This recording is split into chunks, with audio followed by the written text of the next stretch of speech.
छात्राओं, आज मैं आप लोगों को इतिहास पढ़ाने जा रहा हूँ और इस माध्यम से आप लोगों को बताने जा रहा हूँ कि इतिहास क्या है, इतिहास का जनक किसे कहा जाता है, इतिहास को पढ़ने से हम लोग को क्या लाभ है।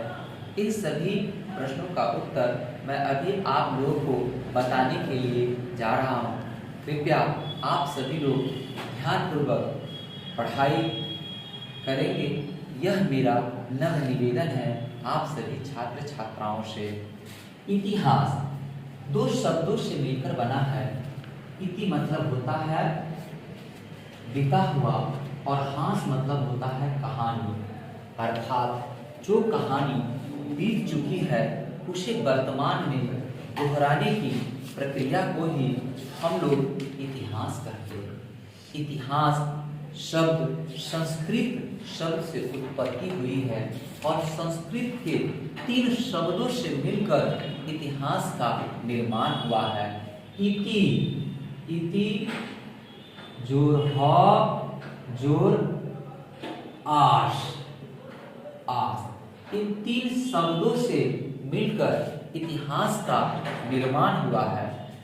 इन तीनों शब्दों का शाब्दिक अर्थ होता है कि प्राचीन काल में कोई निश्चित घटना घटी थी, उसी को हम लोग इतिहास कहते हैं। बच्चों, इतिहास का कोई सटीक परिभाषा नहीं है। सभी विद्वानों ने इसे अनेक तरीकों से परिभाषित किया है, लेकिन मोटे तौर पर हम लोग यह कह सकते हैं कि सृष्टि की उत्पत्ति से लेकर आज तक मानव की विकास की यह गाथा इतिहास कहलाती है।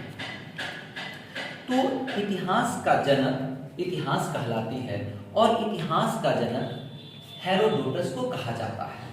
भारतीय इतिहास का जनक जो है मेगास्थनीज को कहा जाता है। बच्चों, आप हमसे यह प्रश्न कर सकते हैं कि सर मेगास्थनीज तो विदेशी थे, फिर भारतीय इतिहास का जनक उन्हें क्यों कहा जाता है?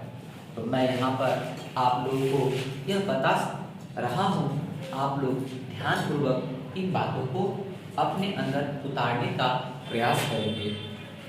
भारतीय राजनीतिक इतिहास का पिता जो है मेगास्थनीज को इसलिए कहा जाता है कि जब चंद्रगुप्त मौर्य ने विश्व विजेता सिकंदर को पराजित थे, उसी क्रम में उनकी निधन हो जाती है, तो उनके महान सेनापति सेल्यूकस निकेटर ने अपनी एक बड़ी विशाल सेना के साथ पुनः भारत पर आक्रमण करते हैं और चंद्रगुप्त मौर्य जो उस समय मगध सम्राट थे, सेल्यूकस निकेटर को हराकर पूरे विश्व में भारतीय इतिहास की, भारतीय संप्रभुता की लोहा मनवाते हैं। इससे प्रभावित होकर सेल्यूकस निकेटर जो एक महान योद्धा भी था, वह अपनी पुत्री हेलेना से चंद्रगुप्त का विवाह भी कराते हैं और चंद्रगुप्त के दरबार में अपने राजदूत मेगास्थनीज को भी भेजते हैं।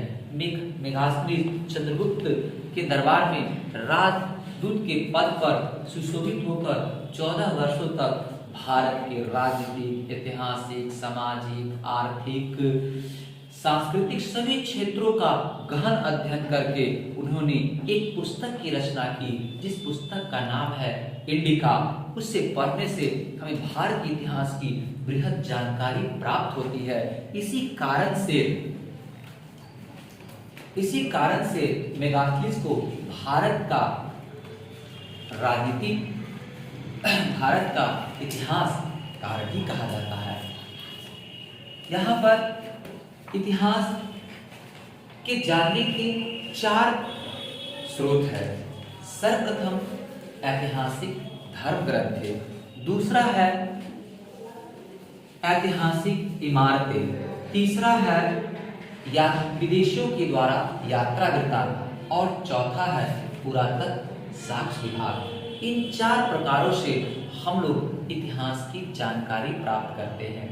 अध्ययन की दृष्टि से इतिहास को 3 भागों में भी बांटा गया है, एक प्रागैतिहासिक काल, एक प्रगैतिहासिक काल और एक आधुनिक इतिहास काल। ये 3 कालों में बांटा गया है।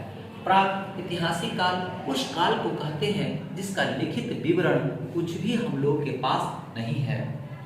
प्रागैतिहासिक काल उस काल को कहते हैं जिस काल में मनुष्य थोड़ा बहुत सुदृढ़ पूर्वक अपने जीवन को जीने लगा था, खेती बाड़ी करने लगा था। इस काल को हम लोग नवपाषाण काल के नाम से भी जानते हैं।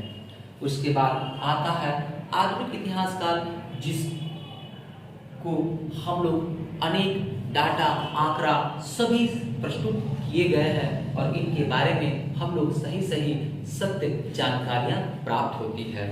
तो इस तरह से अध्ययन की दृष्टि से इतिहास को 3 पार्ट